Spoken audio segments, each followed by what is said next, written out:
Hi friends, ఈరోజు మనం new year స్పెషల్గా కేక్ అయితే తయారు చేసుకోబోతున్నాము. క్రీమ్తో మనకి బయట తెచ్చుకునే అది కూడా కేక్ ఉంటుంది కదా, సేమ్ అలానే మనం కూడా ఇంట్లో ఇలా క్రీమ్ అనేది వేసుకొని కేక్ అనేది తయారు చేసుకోవచ్చు అనమాట.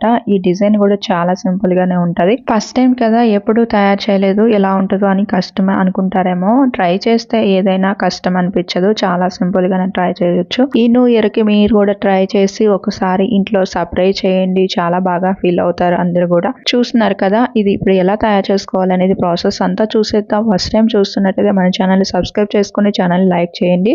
ఇప్పుడు మనం ఇక్కడ 4 కోడిగుడ్లు అయితే తీసుకుంటున్నాం. 4 కోడిగుడ్లు కూడా ఇప్పుడు ఒక కప్ అయితే అయ్యాయి అనమాట. వెనిలా ఎసెన్స్ కూడా ఒక 5-6 డ్రాప్స్ అయితే వేసుకోవాలి. ఫ్లేవర్ బాగుంటది, అలానే స్మెల్ రాకుండా ఉంటది అనమాట. ఇప్పుడు దీన్ని బాగా బీట్ చేసుకోవాలన్నమాట.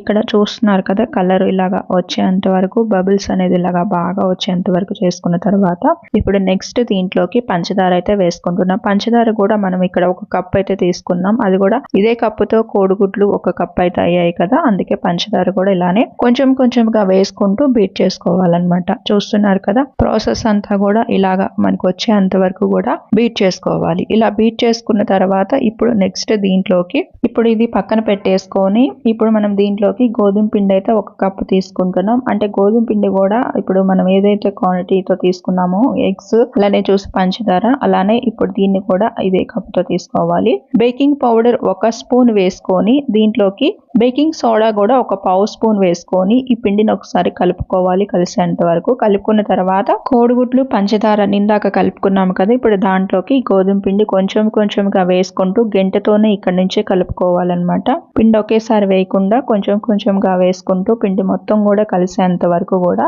బాగా కలుపుకోవాలి. ఇలా కలుపుకుంటూ ఉంటేనే మనకి నార్మల్ గా బబుల్స్ అనేది వచ్చేస్తాయి అన్నమాట, అవే ఫామ్ అవుతూ ఉంటాయి. చూస్తున్నారు కదా, ఈ ప్రాసెస్ కి వచ్చిన తర్వాత ఇప్పుడు ఇక్కడ మనం అయితే ఆయిల్, కుకింగ్ ఆయిల్ అయితే వేసుకుంటున్నాం. అది కూడా ఫ్లేవర్ లేని ఆయిల్ అయితే వేసుకోవాలన్నమాట. ఇలా వేసేసుకొని బాగా కలిసేటట్టు మళ్ళీ ఒక 2 నిమిషాలు కలుపుకుంటే సరిపోతుంది. ఇప్పుడు దీంట్లోకి అయితే మనం నిమ్మరసం అయితే ఒక పావు స్పూన్ అలాగా వేస్తున్నాము. ఇక్కడ నిమ్మరసం ఉంటే వేసుకోండి, లేకపోయినా పర్వాలేదు. వేస్తే కొంచెం బాగుంటది, అంతే, ఏం లేదు.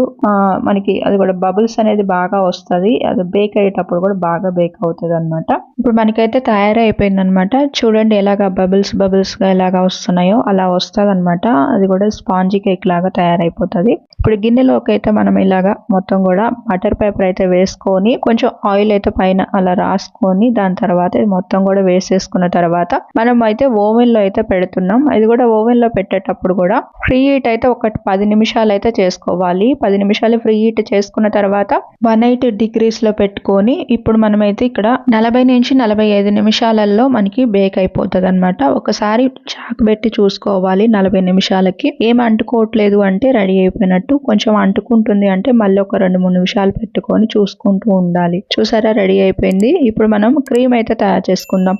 విప్పింగ్ క్రీమ్ అయితే ఇక్కడ మనమైతే 250 గ్రాములు అయితే తీసుకున్నాము. ఇక్కడ బీట్ చేసుకోవాలి ఒకసారి, దీన్ని కూడా బాగా క్రీమ్గా రెడీ అయ్యేంత వరకు కూడా. ఇప్పుడు చూస్తున్నారు కదా, మనకి ఇక్కడైతే పంచదార అయితే ఒక 3 స్పూన్లు అయితే తీసుకున్నాం. అది కూడా పంచదార పొడి అన్నమాట. ఇక్కడ విప్పింగ్ క్రీమ్ అనేది కొన్ని స్వీట్ ఉంటాయి, కొన్ని స్వీట్ ఉండవు అనమాట. స్వీట్ లేకపోతే బాగోదు కాబట్టి ఇక్కడ మనమైతే 3 స్పూన్లు తీసుకున్నాం. మీకు స్వీట్ ఎక్కువగా కావాలంటే ఇంకొక స్పూన్ ఎక్స్ట్రానే తీసుకోవచ్చు. నాకైతే కొంచెం తక్కువగానే అనిపించింది. కేక్ ను కూడా ఇలా రెండుగా కట్ చేసుకున్న తర్వాత ఈ విప్పింగ్ క్రీమ్ అనేది ఇలాగా వేసేసుకొని దానికి తగ్గట్టు, ఆ లేయర్ కి తగ్గట్టు ఇక్కడైతే మనం కోకో పౌడర్ అయితే 2 స్పూన్లు అయితే వేసుకుంటున్నాం. ఇలా వేసుకొని మళ్ళీ ఒకసారి బాగా కలిసేటట్టు ఈ క్రీమ్ ని బీట్ చేసుకోవాలి. ఇలా కలిసిపోయిన తర్వాత ఇప్పుడు ఈ కేక్ మీద ఒక లేయర్ కి ఇలాగా వేసేసుకోవాలి. నీట్ గా ఇలాగా మొత్తం కూడా స్ప్రెడ్ చేసేసుకోవాలన్నమాట. ఇలా రెడీ అయిపోయింది కదా, ఇప్పుడు దీనిపైన ఇంకొక కేక్ లేయర్ ఉంది కదా, అది వేసేసుకోవాలి. ఇలా వేసేసుకొని పైన మళ్ళీ విప్పింగ్ క్రీమ్ అనేది ఇలా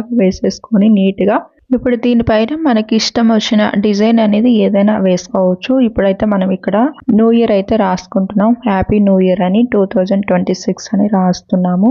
మీకు ఏ డిజైన్ వస్తే ఆ డిజైన్ అనేది ఇలా నీట్ గా వేసేసుకోవచ్చు.